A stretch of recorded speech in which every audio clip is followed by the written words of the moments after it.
Bismillahirrahmanirrahim. Assalamualaikum warahmatullahi wabarakatuh. Alhamdulillah kita bersama lagi dalam slot mingguan Follow Me Dr. Har dalam episod yang ke-51. Jadi dah memang kira setahun lah insyaAllah bersama di dalam ruangan ini. Dan ini adalah projek kolaborasi antara TV Ikram dan juga Akademi Dr. Har. Apa khabar semua? Tentu kita berada di hujung sekarang bulan Jun. Cepat betul dalam sebulan tu dan telah habis separuh daripada 2022. Dalam bulan ni kita berbincang tentang komunikasi asertif, khususnya untuk meningkatkan keberkesanan komunikasi kita supaya segala hasrat yang terpendam ataupun pandangan kita, saranan kita tu dapat kita nyatakan dengan jelas dan berkesan kerana dapati komunikasi asertif ni memang lebih tinggi kualitinya dibandingkan dengan 3 lagi gaya komunikasi, iaitu komunikasi pasif, komunikasi agresif dan juga komunikasi pasif agresif. Jadi macam biasalah pada minggu yang keempat itu atau minggu terakhir dalam bulan tersebut, kita akan menjemput tetamu dan hari ini bersama dengan Dr. Har untuk membincangkan tajuk komunikasi asertif hidup produktif. Dr. Har jemput seorang yang insyaAllah namanya sedang meningkat naik, iaitu Dr. Nur Aisyah Zainuddin. Itu dia Dr. Aisyah. Okay, apa khabar Aisyah? Sihat ya? Alhamdulillah. Dr. sihat Alhamdulillah. Dan sebenarnya memang rasa tajuk ni memang kena panggil Aisyah lah untuk bincang sebab Dr. Har mungkin perkenalkan, dah kenal tapi macam biasalah kena juga diperkenalkan. Dr. Aisyah adalah seorang pakar perubatan dalaman dan juga seorang pendidik lah di salah satu fakulti perubatan iaitu di UiTM dan juga merupakan penulis Mungkin ada ramai yang mengenali Dr. Aisyah sebagai penulis dengan nama Pena Muharrika dan ada 12 buku dah Masya-Allah banyak tu Aisyah. Menulis sejak 2000 berapa? 2013, 2012. Kalau start menulis betul-betul tu umur 10 tahun lah. Tulis cerpen. Tapi ada buku tu tahun 2007, 2008 dah ada buku lah. Okay. Alhamdulillah. So Dr. Har rasa itu sebabnya kita panggil Dr. Aisyah tu untuk menerangkan juga komunikasi bukan hanya melalui tutur bicara ni tetapi juga melalui penulisan. Dan di situ juga bagaimana agaknya kita berkomunikasi secara asertif melalui penulisan. Dan satu lagi yang saya rasa adalah kiranya tugasan ataupun tanggungjawab sebagai usahawan muda yang mengasaskan satu orang kata satu bisnes nak jadi empire tu insyaAllah Iman Media atau Iman Publication ni yang mempunyai 56 orang kiranya staff atau warga kerja yang sepenuh masa. So tu meletakkan Aisyah sebagai kedudukan bos pula dengan orang yang bekerja yang dibayar gaji maknanya. So itu memang bos betul tu. Sebabnya kalau kita kata bos kita ketua jabatan tu dia bos kerja lah, tapi dari sudut mungkin dari sudut penggajian itu tidak letak di tangan dia. Tapi Aisyah sebenarnya sebagai seorang yang memiliki bisnes ni, so alhamdulillah Dr. Har rasa bercerita tentang Aisyah tu pun dah menaikkan semangat. Jadi kita bincangkan tentang tajuk ni mungkin dalam tempoh 50 minit ke sejam ni Aisyah. Jadi Dr. Har bagi soalan pertama dulu Okey. Boleh insyaAllah. Soalan pertama tu mungkin elok agaknya kita ceritakan bagaimana agaknya gaya komunikasi Aisyah yang kiranya paling selalu lah Aisyah amalkan dalam interaksi seharian ni dan mungkin daripada satu gaya kepada gaya yang satu lagi ke, adakah dia berubah apabila sekarang ni dah makin matang Jadi mungkin silakan Aisyah.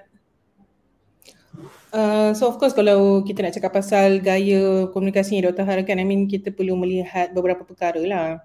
Pertamanya kita kena faham, mungkin Dr. Har pernah kongsikan sebelum ni tentang elemen yang penting kita faham dalam proses komunikasi. So actually ada part elemen sebenarnya kita kena betul-betul faham dan tengok konteks komunikasi kita tu. So, yang pertama adalah the sender, orang yang menyampaikan message tu, komunikasi itulah. Dan yang kedua adalah the receiver, orang yang terima. Yang ketiga adalah message tu sendiri.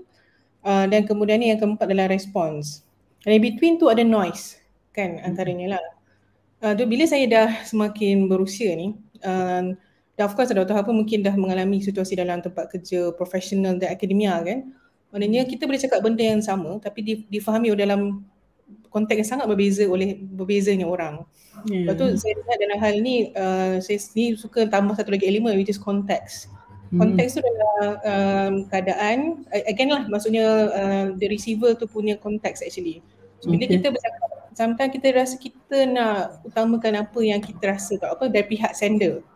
Kita tak utamakan dari pihak receiver.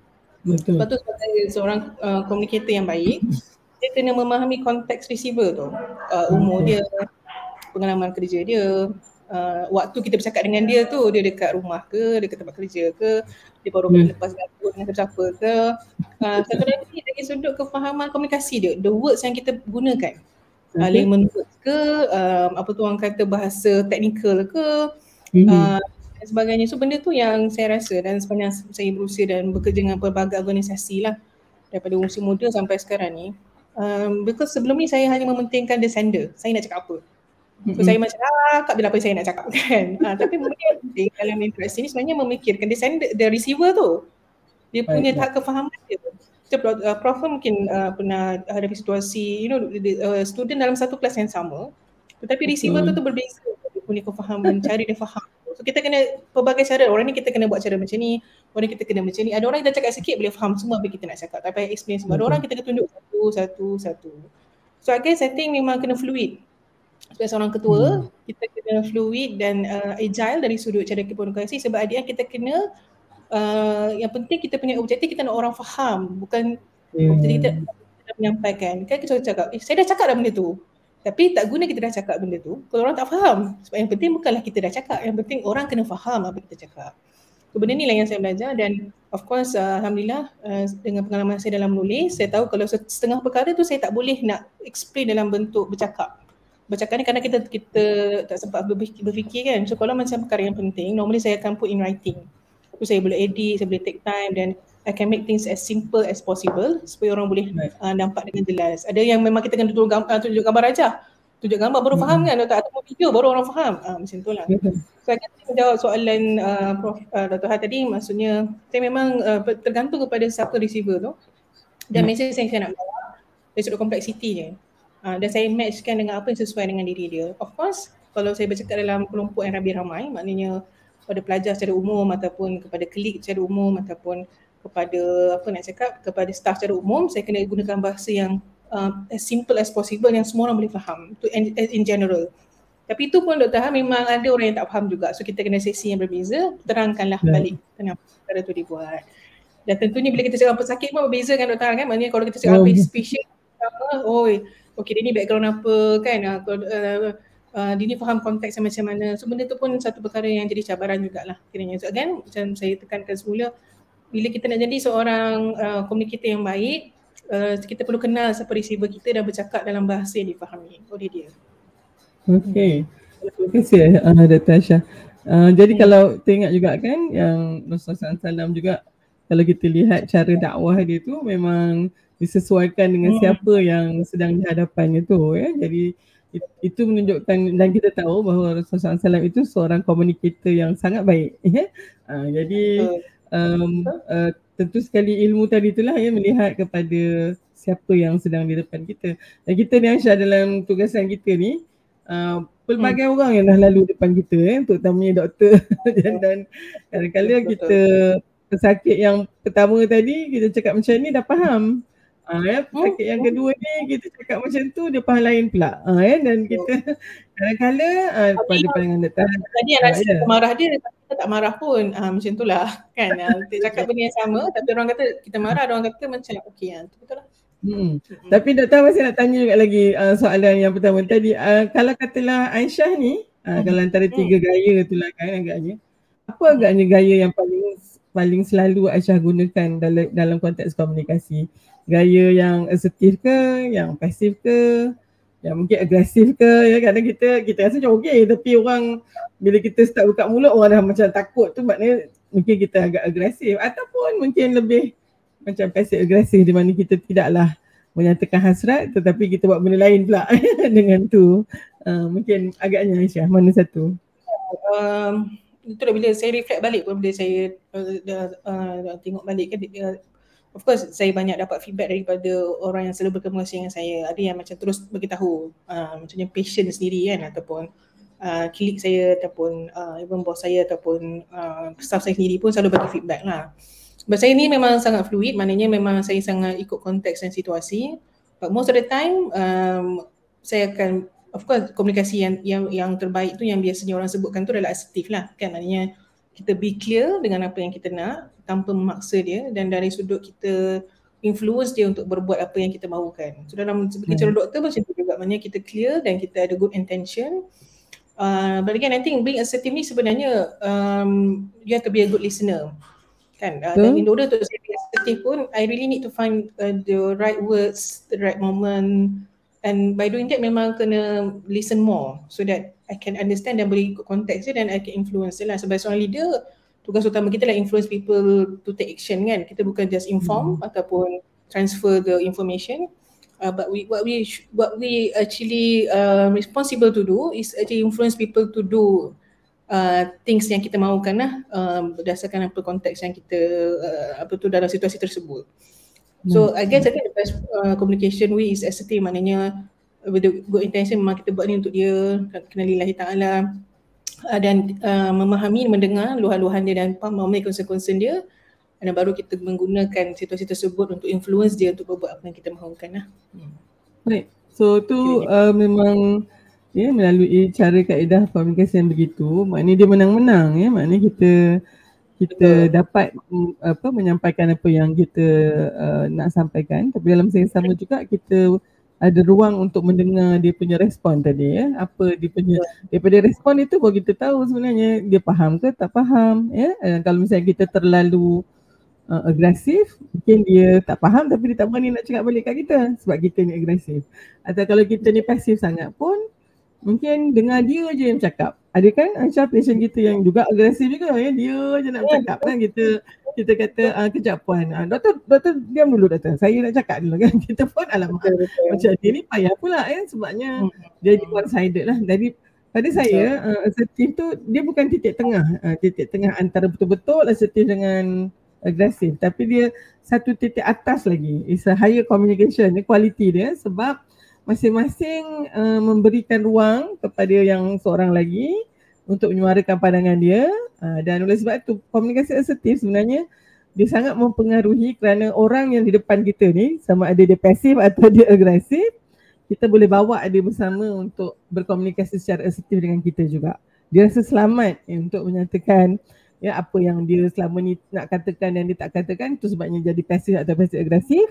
Tetapi orang yang agresif juga dia terpaksa mendengar kita kerana dia mula menghormati kita, sebab kita juga ada pandangan yang dia mesti pertimbangkan juga. Jadi saya setuju sebenarnya kalau kita lihat dari sudut komunikasi ni. Jadi sekarang ni tajuk kita ni Aisyah, kita nak convincekan bahawa komunikasi asertif ni akan membawa kepada produktiviti yang lebih tinggi. Ya, maknanya di dalam interaksi kita dengan ahli keluarga, dengan jiran tetangga ya. Dan juga mungkin dengan orang sekitar kita, itu juga di tempat kerja ya, dalam jawatan ataupun tanggungjawab yang kita jalankan, dibandingkan dengan tiga cara komunikasi yang lain tu. Jadi mungkin Aisyah boleh bantu kita semua untuk melihat bagaimana sebenarnya komunikasi asertif will lead to higher productivity tu. Silakan Aisyah. So I guess I think komunikasi ni just the enabler ataupun tools kan. So I guess I think macam the whole context of productivity tu, always see that sebenarnya apa sebenarnya tujuan kita mewujudkan satu organisasi tu. Saya sendiri pun involved dalam NGO sebelum ni, Ikram, dan dari situ pun saya melihat kenapa saya nak ajak orang ikut usrah, kenapa saya nak ajak orang mungkin jadi murabi for example. kenapa saya nak orang berkorban masa weekend dia untuk turun padang dan buat kerja-kerja kebajikan di medan. Dan benda tu pun reflect lah bila kiranya dalam organisasi pekerjaan, which is kalau dia dalam ni iman, kenapa saya nak minta dia bangunkan iman bersama-sama, apa kepentingan dia, sebab mereka bukan shareholder, mereka bekerja. Adakah saya nak pekerja yang hanya bekerja makan gaji je, maknanya pergi kerja balik kerja and dapat gaji hujung bulan, that's it. Of course saya melihat hubungan tu adalah hubungan sepanjang hidup lah. Sebenarnya macam saya melihat hubungan kita berdua kan, contoh Dr. Han, saya tidak melihat hubungan kita hanya untuk sementara, kalau boleh sampai kita mati dan insyaAllah ke syurga nantilah. Saya melihat hubungan saya dengan manusia selalu macam tu. Saya tak buat benda tu untuk short term dan bukan untuk kepentingan saya secara peribadi lah. Dan antara benda yang saya pun pernah kongsi dalam buku saya tentang pilihan pun, kenapa saya masih stay dalam bidang perubatan ni rather than full time dalam iman kan, sebab memang ramai businessman yang lain yang menjadi mentor saya pun melihat perlu saya fokus kepada iman. Tapi kerana saya melihat kepentingannya menjaga hubungan ni dalam sudut long termnya, dan impak dia lah secara lebih meluas kepada negara, bukan pada peribadi saya seorang lah. Dalam itu saya lihat mula saya takut untuk bercerita mungkin dengan bos saya, juga dengan kawan-kawan saya yang dekat tentang misi hidup saya ni. Misi hidup saya ni ialah memang nak masuk syurga dengan jalan yang mudah, mengikuti jalan Rasulullah, itu dakwah lah kan. Tapi saya melihat kalau saya seorang bercakap, saya tak ada akses kepada TV ke radio ke, maknanya suara saya ni akan berkumandang dengan lebih ramai, dengan lebih luas. Dan saya tahu saya tak boleh bergantung pada diri saya seorang. Kerana itu saya menubuhkan iman, kerana saya perlukan ramai orang bantu saya dalam misi saya tu, iaitu nak menyebarluaskan konten dakwah tu ke seluruh alam lah kan. Akhirnya kita nak melihat sama mungkin orang akhirnya mendapat risalah Islam ni dan mendapat impak dan mendapat kelebihan kepada risalah Islam ni, dan akhirnya masuk syurga sama-sama dan kita jumpa di sana nantilah. Dan kerana itu saya melihat misi itulah yang saya bawa bersama, dan saya mencari orang yang ada misi yang sama dengan saya supaya kita dapat bangunkan organisasi ini bersama. Sama ada di dalam bidang perubatan ataupun di dalam bidang penerbitan lah kan, ataupun dunia konten. So bila as a team maknanya memang akhirnya saya mengatakan inilah misi saya, inilah visi saya. Do you want to join me? Are you have the same mission? We are the same wavelength in terms of achieving this goal together. So if then let's work together. Dan saya rasa bila saya ada one to one, ada sesi personal development, so kita bercerita dari sudut bukan kerja dia siap ataupun tak siap, sampai KPI ke tak dapat KPI, tetapi kita melihat dia sebagai seorang manusia kan, holistically lah kan, keluarganya, dia punya personal kehendak dia, financially ataupun aspirasi dia untuk tambah skill dan sebagainya. Dan saya lihat benda ni pun sama jugalah bila saya deal dengan student saya jugalah. Saya tanya dia orang, betul ke you nak jadi doktor ni? Korang pernah nampak kerja doktor ni macam mana? Are you guys sure you nak berkorban untuk doktor? Saya macam itulah kan, maksudnya supaya saya nak mereka betul-betul memahami kenapa mereka pilih jalan ni. Dan dengan itu bila saya dah psycho macam itulah kan, dan I don't know whether the right word psycho ni, maksudnya bila saya dah trigger soalan-soalan begitu, mereka mula berfikir dan akhirnya mereka akan realise mereka kena memang cari sungguh-sungguh lah kan. You cannot miss this sign, because then it will impact the patient. The patient can die because of your punya mismanagement kan, benda macam tu lah. So that diorang betul-betul melihat apa yang diorang buat tu matters. Kiranya sebab kita tak nak lah, maksudnya orang berada sekeliling kita ni hanya buat kerja semata-mata kerana bekerja kan. Kita tu orang yang betul-betul melihat kerja mereka tu lah ibadah. Datang kerja tu bukan pancing pala, tapi datang kerja tu dapat pahala, dan bukan dapat gaji hujung bulan je, kira berapa hari bulan ni, tak masuk gaji lagi ni kan, tunggulah berapa, tengok Maybank dia kan, ataupun bank masing-masing dia bagi nak dapat gaji. Of course benda tu natural, benda tu normal, benda tu maksudnya tidak ada masalah dari sudut tu, tetapi apa makna dalam kehidupan kita tu, apa makna kita bekerja tu. So saya lihat dari sudut komunikasi ni adalah be clear with a good intention. Saya memang, kalau boleh saya pun sendiri pun of course tak suka ada lapisan-lapisan kadang-kadang kita berlapik kan, betul tak Dr. Ha? Maksudnya kita tak betul-betul clear lah apa kita nak. So orang rasa kita ni fishy, kita ada kepentingan lain. So orang tak suka tahu sebenarnya. Rasa kita macam ke, ataupun kita ada benda yang kita nak di sebalik di sebalik batu. So I memang practice myself untuk really clear in what I want. If you are like me, come join me, let's work together. And then as I said lah, sebenarnya juga part of being assertive communicator adalah be a good listener. Dan tak ramai leaders yang a good listener sebab dia rasa dia tahu semua benda lah. Yang saya rasa saya sekarang macam tadi Prof Dr. cakap tadi, saya bos dan sebagainya kan, benda tu kadang-kadang mewujudkan keegoan tanpa sengaja. Kita tak sedar benda tu ada pada diri kita. Kita rasa kita ada have the rights to our staff kan. Dan memang sebenarnya saya memang latih diri saya supaya saya tahu aku ni hanya enabler je, perantara je kepada rezeki. Cara ataupun Allah Ta'ala bagi aku peluang untuk aku bagi rezeki bisnes, tapi I'm just orang yang bukanlah tu hak saya. Orang tengah dia. Orang tengah aja kan. Orang tengah aja, saya nak bantu dia. So dah dari sudut tu saya perlukan dia punya feedback, dan nak dengar feedback daripada orang bawah sebenarnya bukan benda yang mudah. Kita ada ego kita yang sangat besar, dan benda tu saya memang kena latih, kena polish. Dan alhamdulillah sebab bila ikut tarbiyah kita dah biasa ditundukkan lah, maksudnya orang yang bagi nasihat kita tu pun orangnya bukan orang yang orang kata mungkin yang lebih muda ataupun yang senior, yang ada lebih banyak ilmu dan pengalaman. So kita dah praktis diri kita untuk mendengar nasihat. So bila dapat orang kata feedback daripada orang bawah, kita dilatih untuk dengan terus menjawab. Kan kita ni macam tu kan, kadang-kadang saya rasa aku tu lebih banyak kot, aku dah lama duduk sini kot contoh. So aku ada waktu-waktu yang saya kalah dengan ego saya, tapi muhasabah balik dah alhamdulillah. Maknanya bila ada sisi begini pun saya buat reflection berdiri saya, I should be a good listener lah. Mungkin saya tak aim untuk jadi be a good talker ataupun a good orang yang bercakap, but my aim is to actually become a good listener, so akan become a good communicator. Gitulah. Baik. Okay. So kalau Dr. Han mungkin nak tambah sikit dalam konteks mengaitkan antara komunikasi asertif dengan productivity tu adalah apabila tadi Aisyah cakap tentang feedback atau maklum balas. So kalau kita pun dari sudut perubatan, giving and receiving feedback tu, yang memberi dan menerima maklum balas tu sangat penting sebenarnya, kerana bidang perubatan ni dia punya latihannya adalah membina kompetensi. Maknanya kita boleh tak boleh buat tu tadilah, kalau tak patient meninggal, patient mungkin. Yang paling penting kompetensi kita nak sampai kepada diagnosis pesakit ni sakit apa. Macam tu contohnya.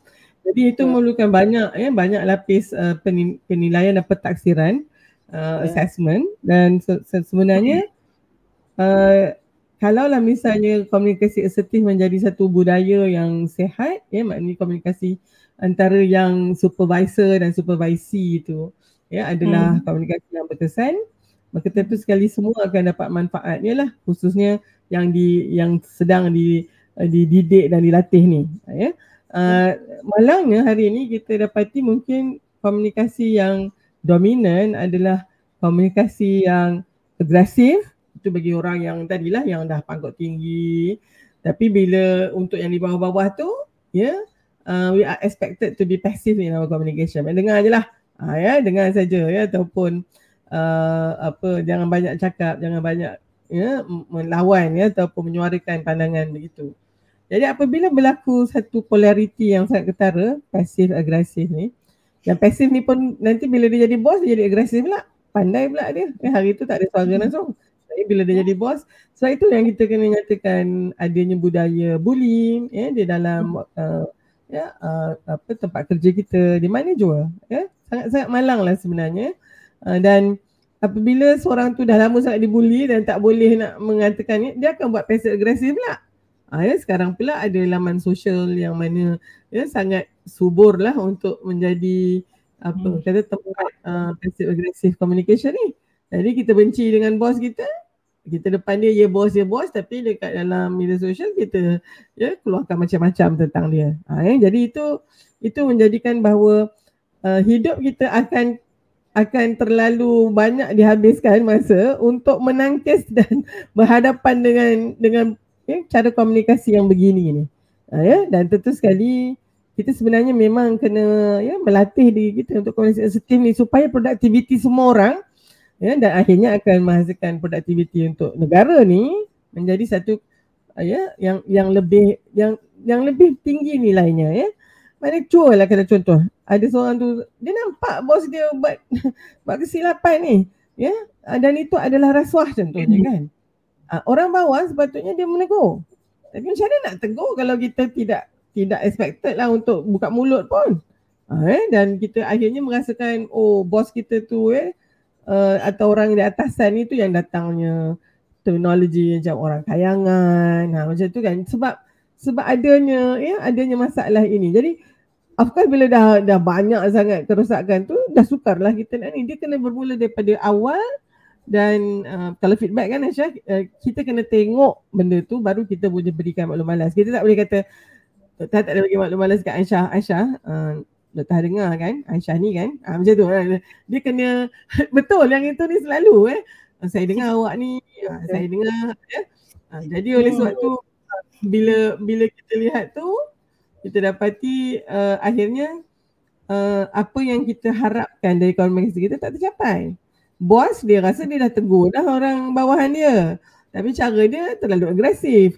Orang bawah ni pula tak boleh pula nak buka mulut. Jadi akhirnya passive agresif ya. Jadi kita memang kena melatih diri. Itulah Syah, kalau tengokkan Dr. Hakan ni nak tanya tentang cabaran utama apabila kita nak apply komunikasi asertif ni tau. Ya, maksud dia ialah kan kita kata asertif tapi orang tu rasa kita agresif. Dan pada pandangan Dr. Har komunikasi asertif sangat perlukan tadi keikhlasan, sangat perlukan satu disiplin di mana kita mesti mendengar dulu, bukannya kita je terus bercakap, itu perlukan latihan. Walau bagaimanapun kalau kita bercakap dengan orang yang juga menghargai komunikasi asertif, dia okey tau.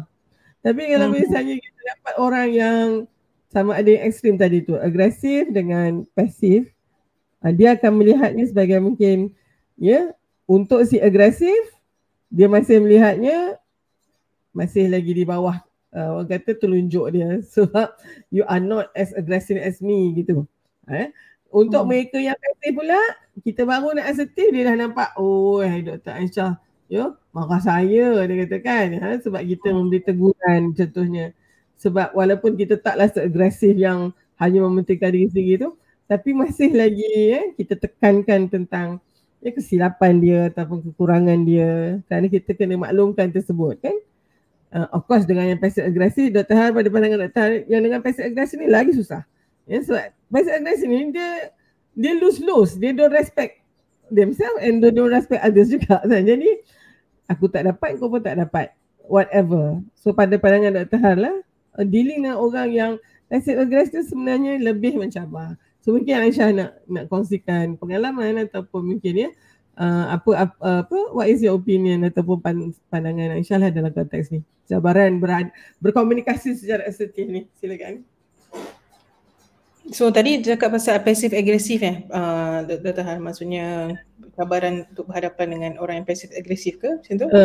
Bukan dengan pasif agresif saja, dengan si pasif dan juga si agresif juga. Sebabnya kan dia tu tadilah dia melihat asertif, komunikasi asertif kita tu maklumlah dia dengan gaya yang lain kan. Jadi kalau kita dengan orang yang mungkin Dr. Aisyah dengan Dr. Han mungkin mudah. Kalau kita Dr. Han boleh tegur saja Aisyah, dan Aisyah akan pandang pertimbang kan. But dalam masa yang sama Aisyah memang boleh juga tegur Dr. Han, sebab Dr. Han walaupun tak apalah aku Aisyah nak tegur, tetapi sebabkan nak ni berkomunikasi asertif tu, Dr. Han ada banyak pause button, ada banyak tekan butang pause kejap kan. Tetapi kalau dengan orang yang bukan gaya komunikasi asertif, Dr. lah rasa ada banyak juga cabaran yang perlu kita tangani. Yang itu yang mungkin Dr. nak minta pandangan Aisyah tentang tu. Sebenarnya dalam relationship dia ada 3 layer lah of relationship, especially dalam gerak kerja kan, working relationship. So yang layer pertama ni biasanya yang very surface, ada ataupun macam social encounter ke, ataupun basically communicator you kena terus buat kan. Ada yang dua tu, yang layer kedua tu yang mungkin yang selalunya passive agresif atau passive agresif punya behavior lah. Maknanya macam kalau seorang ni agresif, yang seorang tu macam diam tak nak respon. Nanti kebanyakan kita ni work relationship banyaknya layer yang kedua, maknanya passive agresif. Kalau bos cakap kau kena dengar, diam je macam tu lah. Kau kena macam marah pun diam, jangan sebut. Dan I think benda ni pun saya hadapan juga dengan bos saya sendiri dekat UiTM, dan kadang dia pun cakap, kenapa you guys tak cakap? Kenapa you guys tak terus terang? But somehow the past experience relationship kita dengan dia tu yang bina that kind of communication punya style lah. In which bagusnya tu masuk layer yang ketiga kan, di mana ini yang assertive punya part lah. Commonly waktu tu bila kita mendapat teguran, dapat feedback, dia terima dengan baik dan ada perubahan. Ataupun ada macam kami di Iman, kita panggil benda tu as candor lah. Maksudnya terus terang je, be clear feedback dan jangan bawa keluar pun perasaan tak enak tu di luar. So you just be clear, maksudnya you cakap apa you nak cakap, and then tapi motif dia tu bukanlah untuk menyerang ke, bukanlah untuk menyerang peribadi atau seorang tu ni ke tak. Memang for the sake of kita nak improvement dan sebagainya. So layer ketiga ni yang sebenarnya kita kena work on dalam gerak kerja kita dalam rumah tangga ke, tempat kerja ke, adik-beradik ke, family ke. Dan even macam kita kadang-kadang bila dengan family, macam dengan parents kita pun, kita ada this passive aggressive punya behavior. Kalau macam parent kita nak sangat benda tu, kena buat juga. Kita macam, okay lah kita diam, tak puas hati ni. So kadang-kadang adik-beradik ni ada group secret group kan. Maksudnya tak puas hati tu ada orang nak cakap pasal parent, cakap dalam group. But benda tu not bukan dia macam dia tak suka parent dia ke apa, just the way dia cope kan. Itu jugalah, I think dalam tempat kerja pun ada juga yang memang bos yang toxic ke apa ke, dan untuk respond to that toxic behavior tu memang perlukan support group yang akhirnya benda tu jadi tak harmoni lah kan. You ada separate group untuk bincang tentang individu dalam tempat kerja, which is I think not healthy lah dalam sebuah kerja, tempat kerja yang kita nak membangun secara lebih produktif. So akhirnya dalam hal ni everything comes down from the top lah kan. Mata culture company atau organisasi itu datang daripada atas, dia takkan datang pada bawah. So orang bawah baik macam mana pun, orang atas tak start dulu, dia takkan jadilah. So I know that comes from me most of the time, dan responsibility saya untuk bentuk the leadership team yang ke arah that kind of kandor ataupun level 3 punya relationship tu. When you have assertive behavior, dan macam mana kita nak respond towards passive aggressive ni, benda yang macam at one point of time memang kita akan jumpa, kita akan hadapi pun Dr. Dia tak boleh macam semua orang kita assertive kan. Mesti ada juga relationship kita dengan beberapa individu yang ada passive aggressive, ada yang passive atau yang agresif macam tu. Macam kita yang patient pun ada yang memang kita boleh assertive, tiba-tiba kita kena jadi passive, kena jadi agresif macam tu lah. But untuk orang yang penting, maknanya orang yang kita jumpa hari-hari, orang yang family members kita, dan orang yang memang kita kena impact the most kan, siapa kita punya colleague, boss. So, benda tu yang kita kena bina relationship. Dan I think memang personal relationship tak boleh keluar daripada work relationship, sebab personal relationship tu yang akan bantu kita bercakap dalam konteks yang dia mudah fahami. But ada orang memang dia pandai berkomunikasi dari sudut tempat kerja, kalau dia tahu macam mana nak play around dengan dia punya boss, punya emotion dan sebagainya kan. Sebab itulah setengah orang kata macam tanya dekat dia punya PA ke, bos okey tak, dia nak cakap kan dengan bos atau benda kan tu. But I guess kalau dalam untuk semua orang di sini lah kan, of course kita kena tahu kat mana kita nak play role tu lah. Most of the time assertive is the best way, but you cannot escape. Memang ada relationship yang bertukar kepada pasif, ada agresif, ada pasif agresif. But for you, your own, for me, I don't like to keep things lama-lama without change. Unless saya tahu benda tu tak boleh berubah. Maknanya memang daripada 10 tahun dulu macam tu kita dengan dia, macam tu lah juga kan. Dia dengan orang yang macam tu juga, kita tak boleh ubah dia, dan kita boleh ubah diri kita. That's why I always believe that I cannot change the way people interact with me, but I can change the way I interact with other people. So kita improve the way kita interact with other people. Dan macam Prof. Dr. pun sebut tadi, maksudnya kita mungkin ada similarity dengan Dr. kan. Maksudnya kalau kita ada benda kita concern kan ke tak puas hati, kita terus cakap kan, kita tak simpan, kita tak cakap belakang. So of course tak semua orang macam tu, dan for me, as long as you can improve the situation, being candid and solve the problem. So benda tu lah yang akhirnya assertive communication tu is the right way forward lah kiranya. Yang rasa mention tentang pasif ni, kadang-kadang kita nampak benda tu macam benda yang selamat in terms of the safest way untuk hadapi dengan konflik kan. Tapi sebenarnya pasif ni yang pada saya sangat mencabar dan mungkin berbahaya. Dia macam diwujudkan stonewalling kan, maksudnya ada dinding ataupun ada jarak yang akhirnya kita tak tahu apa dia fikir. Itu lagi bahaya daripada orang yang agresif ataupun orang assertif. Pasif ni kadang-kadang saya rasa kadang-kadang insecure dengan orang yang bertindak secara pasif, sebab I don't know how to respond to this person kan. Itu yang kadang dia shut down, dia withdraw, tu kita tak boleh nak respond, tu yang susah. Saya rasa saya sendiri pun mungkin melihat saya perlu tambah skill on how to deal with person yang memang menggunakan passive punya communication lah, communication dalam interactionnya. Okay. Sebenarnya tu lead to the question Dr. memang nak tanya kan, sebab sebagai pendidik kita selalu jumpa pelajar yang pasif. Okay? Kita dia cakap, lepas tu nanti kan dia diam je kan. Tapi padahal kita tahu dia banyak benda dalam kepala tu. Maknanya dia diam, dia tu diam yang berisi. It's a silent it's a pregnant silence, sorry. Yang maknanya diam yang hamil. Dia ada isi dia tu. Tapi mungkin tanggungjawab kita adalah untuk mencongkil semua tu supaya dia boleh keluarkan. Dan itu bukan satu yang mudah lah ya. Terutama bila kita ni dilihatnya macam agresif. Padahal kita cuba nak asertif tu, tapi kadang-kadang bila kita tanya soalan ni, diam aja kan, macam stonewalling tadi tu, cakap dengan dinding tu, apalah suara kita naik dan dia pun lagi lah shutdown lah Jadi so dan yang bimbang ni Aisyah, bila seorang tu komunikasi pasif, tapi dia ni kalau sama-sama kawan dengan kawan-kawan dia okey je. Bila kita tiba-tiba jadi pasif, dan mereka ni nanti yang akan lebih mudah resort kepada passive agresif. Yang mana katalah dia sakit hati, dia tak puas hati.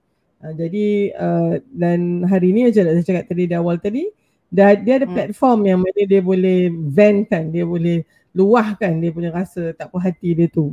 Dan ada yang sebenarnya sengaja letakkan kat situ biar bos dia baca, tetapi ataupun orang yang tapi baca di halayak ramai. Dia like macam itu yang dalam bahasa orang putih dengan izin kata cleaning your dirty linen dekat tengah orang ramai ni.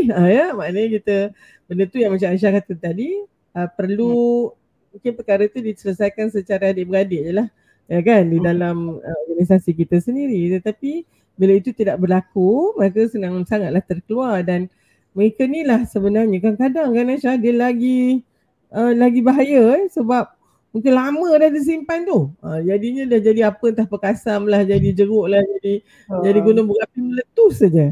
Kan? Dan apabila dah begitu, dia tak susahlah nak dibaiki atau nak ditarik balik. Jadi mungkin kita kena bincangkan dari sudut kenapa orang memilih untuk pasif ni. Dan kebanyakannya mungkin ada kaitan dengan rasa kurang selamat psychological safety net tu tak ada. Jadi dia memang lebih baik dia diam sahaja. Tapi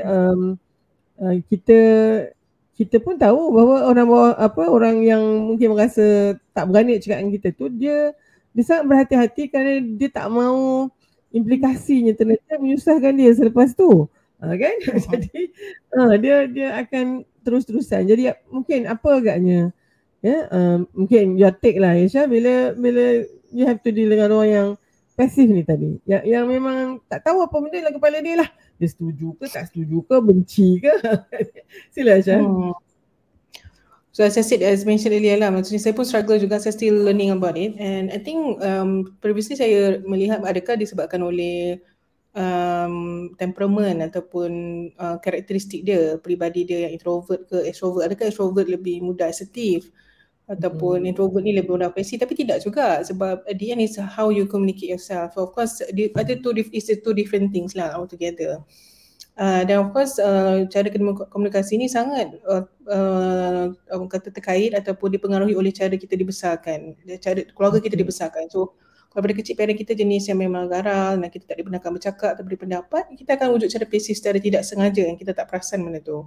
Macam keluarga yang lebih terbuka dan yang suka tanya pendapat dekat meja makan, so kita akan lebih mudah untuk lebih bersikap asertif.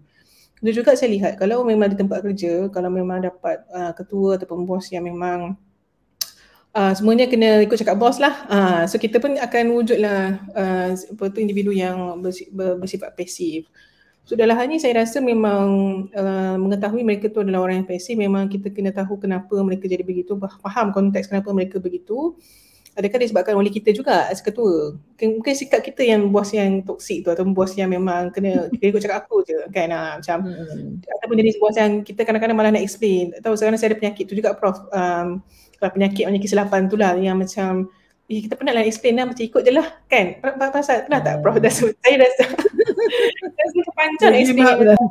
Kita nak buat keputusan cepat kerana macam sebab kita dalam fraternity medical ni, kita tak question bos kita tau. Kita tahu, kita yakin, kita confident sebab dengan knowledge dia dan experience dia, kita ikut, kita tak question. Tapi dalam dunia usahawan ataupun organisasi lain, kita dah biasa dipersoalkan sebab orang nak faham kenapa dia buat benda tu, sebab dia tak ada macam right or wrong punya rules dan dia tak ada kaitan dengan apa tu human punya life yang menyebabkan kita kena melihat kepada authority orang tu secara sudut dia punya knowledge and experience lah. So of course tak semua pun doktor pun ada je kelemahan, tapi nak katanya kita dah biasa dan kita percaya dan kita ikut dan kita tak question. Kalau kita question pun mungkin ada bos yang mungkin tak berapa nak kata apa mampu mengajar ke dan sebagainya lah. So kalau memang, tapi kebanyakan dalam American Fraternity memang biasa mengajar, biasa untuk menerangkan apa tu teori-teori untuk difahami lah oleh orang bawah.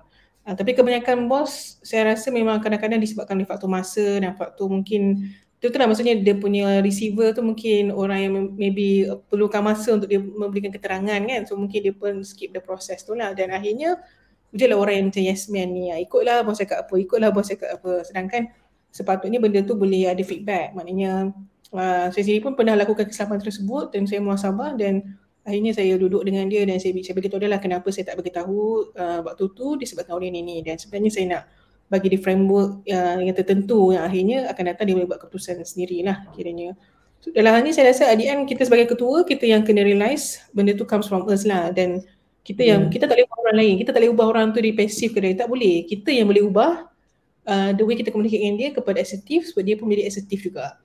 Dan benda tu saya rasa cabaran berbeza jugalah depend dengan kita punya complexity of relationship. Ada yang relationship perlukan more work untuk kita apa tu have that kind common ataupun align kita punya way of communication. Ada yang memang senang je, mudah je kita dengan dia. Itulah dia cabaran berkomunikasi dengan Prof. Dia tak simple as it is kan, but it's something that memang perlukan verb lah. Maksudnya memang kita kena buat benda tu, dia tak datang secara natural.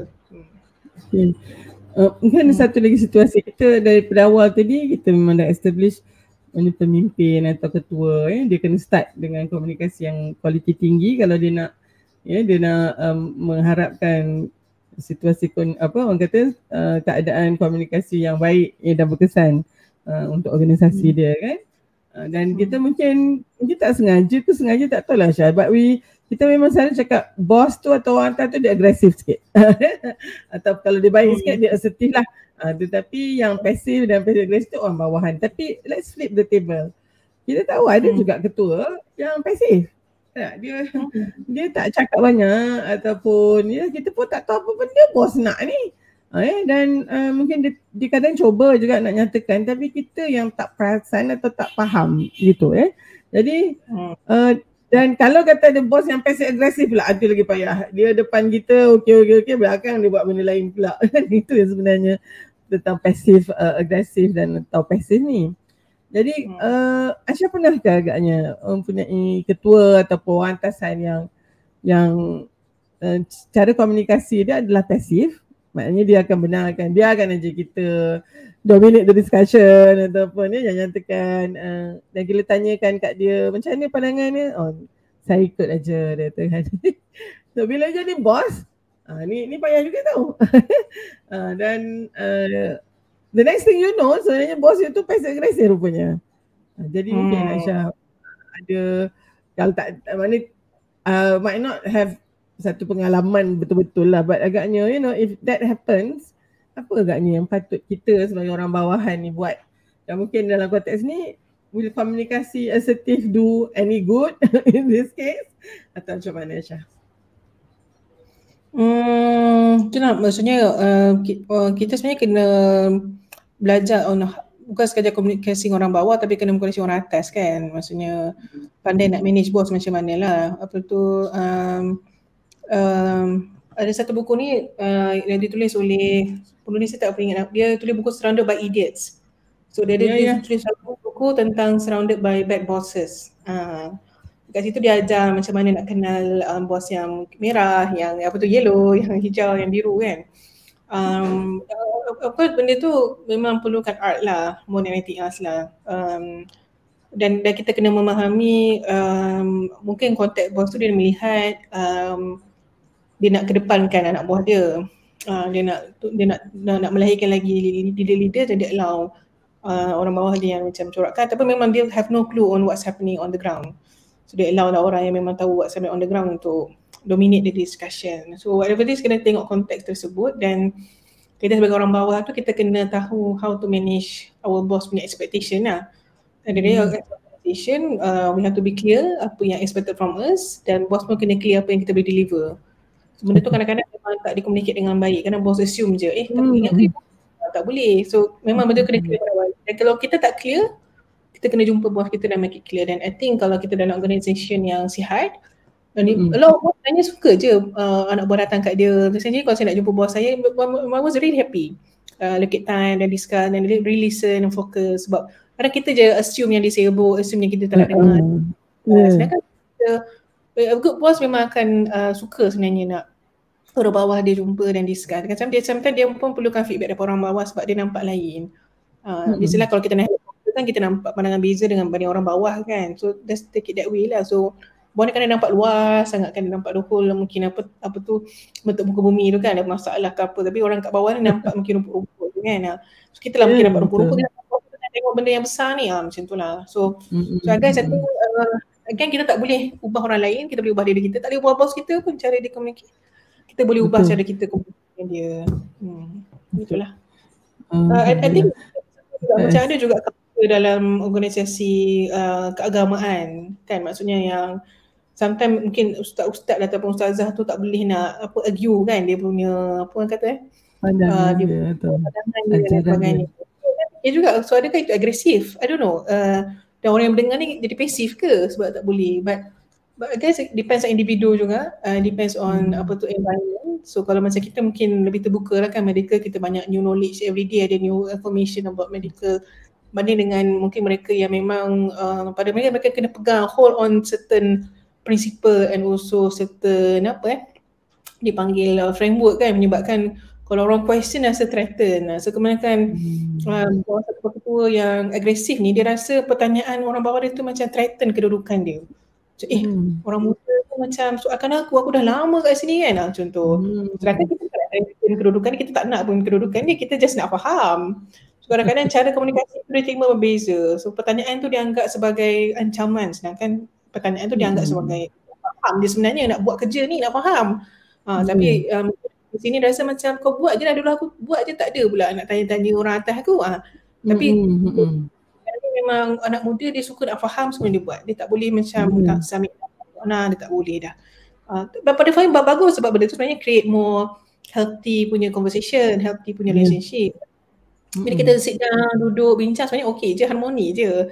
But somehow mungkin bila kita memaksa ataupun turunkan kata instruction ataupun kata-kata putus tanpa ada ruang untuk berbincang tu, anak muda mungkin rasa nak rebel. Sebab dia bukan rebel sebab dia orang tak baik kan, dia ataupun orang yang teruk, dia sebenarnya dia tak faham macam tu.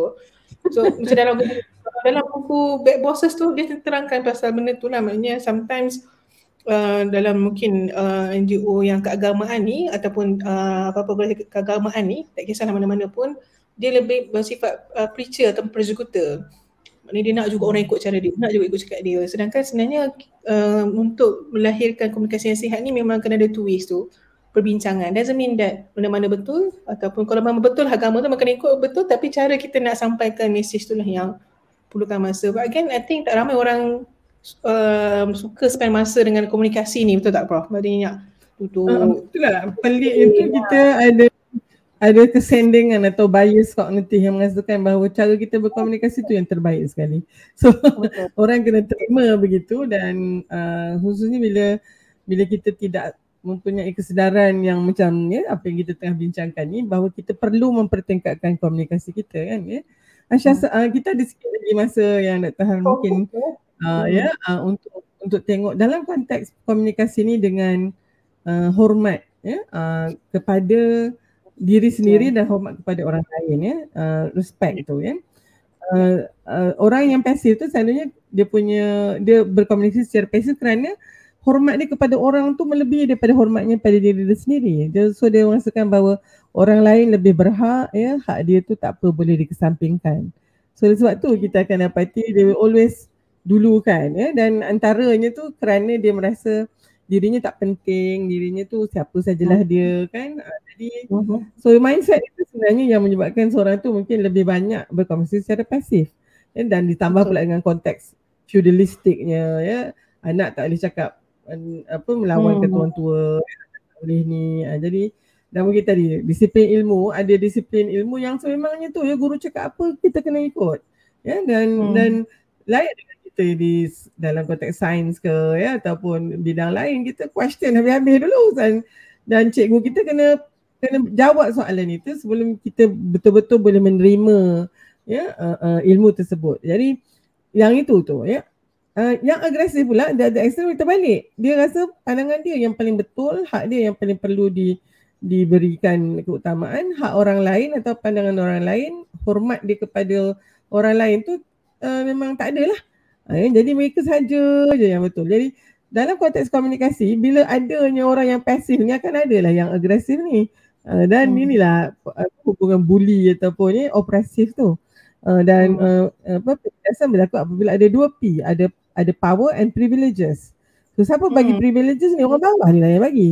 Dan power tu, orang tu rasa dia ada power, dan orang bawah ni juga yang bagi power tu. Jadi yang ini yang menyebabkan mungkin kita dan itu sebenarnya yang perlu dibawa kepada asertif. Dan kalau katalah demokrasi, dia sebenarnya asasnya adalah komunikasi asertif.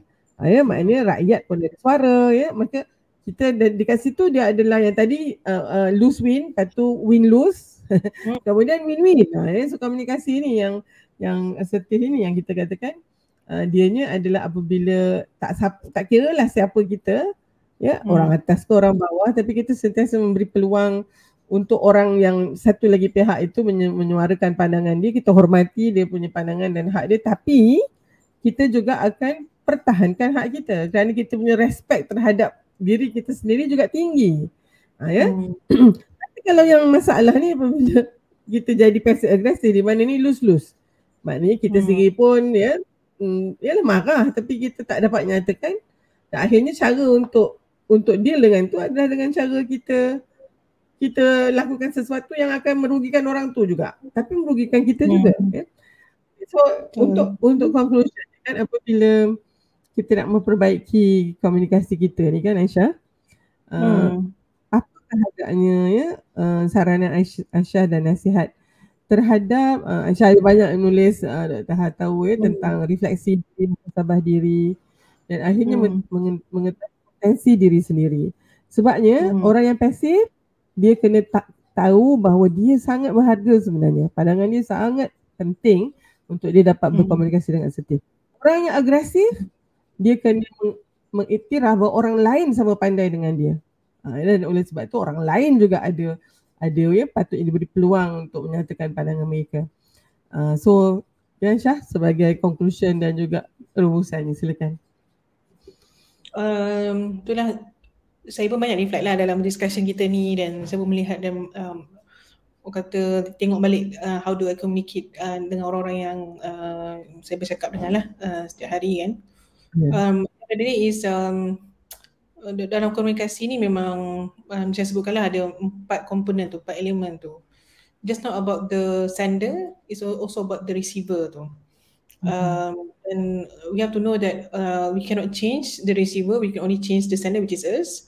So the way kita nak make sure that message kita sampai tu adalah kena ikut konteks dan relationship kita yang ada dengan dia lah.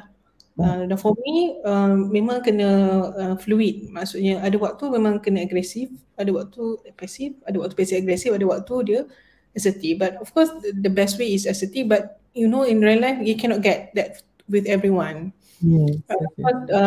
Perlu ada, kalau memang orang individu tu penting dalam kehidupan kita, maknanya someone yang kita perlukan untuk bangunkan apa organisasi ke, rumah tangga ke, family ke, so kita kena always looking forward dan work on towards assertive punya communication style lah. Kalau kita tahu memang passive aggressive tak boleh tahan lama, ataupun pasif saja ataupun agresif tak boleh lama kan, maksudnya nak have a fruitful, productive, macam ni lah maksudnya kita punya topik tentang productivity kan. So untuk hasilkan productivity tu memang kita tahu kita memang kena work towards assertive.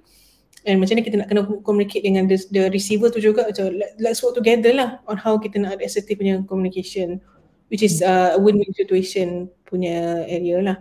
And for me as leader, terutamanya mungkin Dr. Ha pun memang konteks ini as perspektif leader, memang the way kita communicate better lah dengan mendengar dengan lebih baik lah. Dan mendengar ni memang benda sangat susah untuk orang yang suka bercakap. Macam saya ni pun susah ni nak praktis. Saya macam diam dia. Kadang macam nak menjawab je kan. So kadang-kadang klik-klik saya ni macam diam bagi saya habiskan dulu macam tu. So kadang-kadang macam nak cakap sangat tu saya kena depend dengan paper kan. Tulis sekarang kita cakap kita tak lupa kan. Kita tulis dulu supaya diam dulu dengar je. So I think nak dalam masa 1 jam punya conversation tu nak praktis kita diam 50 minit tu susah tau. Kita cakap 10 minit tu susah. Tapi sebenarnya mendengar tu lah sebenarnya menjadikan 10 minit yang kita bercakap tu efektif. Gitulah saya nampak. Masya Allah. What a wisdom kan. Mudah-mudahan kita semakin banyak mendengar. Sebab tu Allah jadikan 2 telinga dan 1 je mulut. Dan bila mendengar pula, mestilah mendengar untuk memahami dan bukannya mendengar untuk menjawab. Itu 2 benda yang berbeza sebenarnya.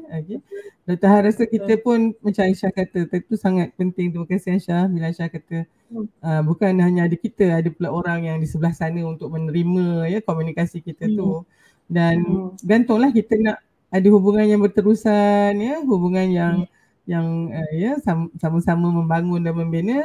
Kita sayangkan itu lebih daripada mungkin nak pandangan kita juga didengar. Oleh sebab itu ketika tu kita mungkin perlu ambil stand yang pasif tapi kadang-kadang kita tak perasan juga Syah, kita ni rasa dah bagus dah tapi orang sana rupanya ada yang tak kena dan mungkin dia pula tak macam kita ni assertive lah, kita tak puas hati kita cakap je tapi tak ramai orang macam kita. Jadi kita kena bijak juga melihat apa orang kata simptom-simptom dan sign tu gejala-gejala yang dia tak puas hati tu sebelum dia terus menjadi passive agresif lah.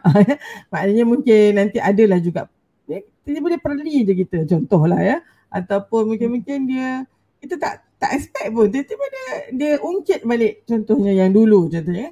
Itu sebenarnya tanda bahawa kita mungkin telah melampaui batas sikit daripada kita punya yang batas-batasan yang kita jaga tu dan tindakan kita mestilah meminta maaf. Dan pada pandangan Dr. Har, salah satu yang Dr. Ha belajar daripada komunikasi asertif adalah untuk meminta maaf. Sebab pada pandangan Dr. Ha lah, kalau misalnya kita tak sampai pada tahap komunikasi asertif, maaf tu sangat susah nak keluar. Sebab kita selalu rasa bahawa kita yang betul begitu kan, ataupun kita rasa kita yang salah, jadi kita takut nak minta maaf. Tapi bila asertif ni, kita dah tersilap, maka kita perlu minta maaf. Dan mudah-mudahan Aisyah, apabila kita sebenarnya ini satu latihan yang is a lifelong learning sebab kita berubah, manusia di sekitar kita pun berubah. Hari tu kita guna komunikasi ni okey, tapi hari ni dah tak boleh pula. Jadi kita kena bijak dan matang untuk membaca semua cues ni dan mungkin mudah-mudahan kalau tersilap, itu satu dia, kita minta maaf dan ada 5 bahasa maaf kan Aisyah. Either you say I'm sorry, saya minta maaf, dan ada orang dia dengar tu je okey lah. Ada orang yang dia perlu dengar I'm sorry, I am responsible. Kita mesti ambil tanggungjawab bahawa kita ada saham dalam isu ini walaupun mungkin dia pun ada juga, tetapi kita kena ambil bahagian kita tu. Ketiga, I'm sorry, I'm responsible, it was my fault, partly my fault atau macam tu. Yang ketiga, okay, how do I redeem this? Macam mana kita nak ada pampasan dan timbal balas untuk orang kata baiki ke hubungan kita ni. Ada orang bagi 3 ni mesti tak maafkan tak Syah? Dia nak yang keempat adalah saya ikhlas from the very bottom of my heart, I really feel sorry. So ada orang kan dia kata okay lah, you nak I minta maaf kan, I minta maaf macam tu je, but dia tak datang daripada hati dia kan. So you memang kena tunjukkan betul-betul you ni. Dan yang kelima adalah ada orang dah dapat 4 ni masih tak maafkan lagi sebab dia nak yang kelima. Kita janji bahawa kita takkan buat lagi. We are not going to come to this department and district anymore. Taubat nasuha lah. So barulah dia maafkan. So pada pandangan Dr. Har kan, bahasa apology ni kena sebut semua. InsyaAllah you will get that forgiveness kan. Kalau just guna satu atau dua je, kemungkinan kita masih tak dapat kemaafan tu sebab ada lagi bahasa yang tidak digunakan. InsyaAllah I think komunikasi ni sangat penting. Thanks Aisyah. Thanks for everything that you've done. Nyatanya ini bukanlah satu yang kecil. Dr. Har sendiri pun mohon doa lah supaya sudah besar ni Akademi Dr. Har ni. Ada orang tanya gitu, Akademi Dr. Har ni sebenarnya apa dia punya role model? Tahu tak apa? Dr. Har selalu tengok Khan Academy and I think Dr. sangat fascinated dengan dia punya success story dia tu. Dan pada pandangan Dr. Har, bila nampak Khan Academy tu yang sangat outstanding adalah keikhlasan dia tu untuk menyebarkan ilmu. Dan itu mungkin apa yang kita kongsi bersama. Mudah-mudahan Allah bagi kita kekuatan dan kita hanya perlu memulakan sesuatu dan insyaAllah mudah-mudahan orang yang datang selepas kita akan melakukan tugas yang lebih baik lagi lah. Tetapi mudah-mudahan kita dapatlah pahala dan saham memulakan sesuatu gerak kerja insyaAllah. Okay, Aisyah, thanks for your time. Mudah-mudahan kita boleh berjumpa lagi Dr. Har sendiri ada pengalaman menulis dah untuk Iman, satu pengalaman yang sangat, tapi satu yang Dr. Har belajar, kita tak boleh pergi seorang, kita kena berkolaborasi Aisyah. So insyaAllah kita akan jumpa lagi dan untuk berkolaborasi yang seterusnya. Okay. So itu saja dulu bertemu untuk bulan depan pula insyaAllah dalam tema yang baru pula. Wabillahi taufiq wal hidayah. Assalamualaikum warahmatullahi wabarakatuh. Assalamualaikum warahmatullahi wabarakatuh.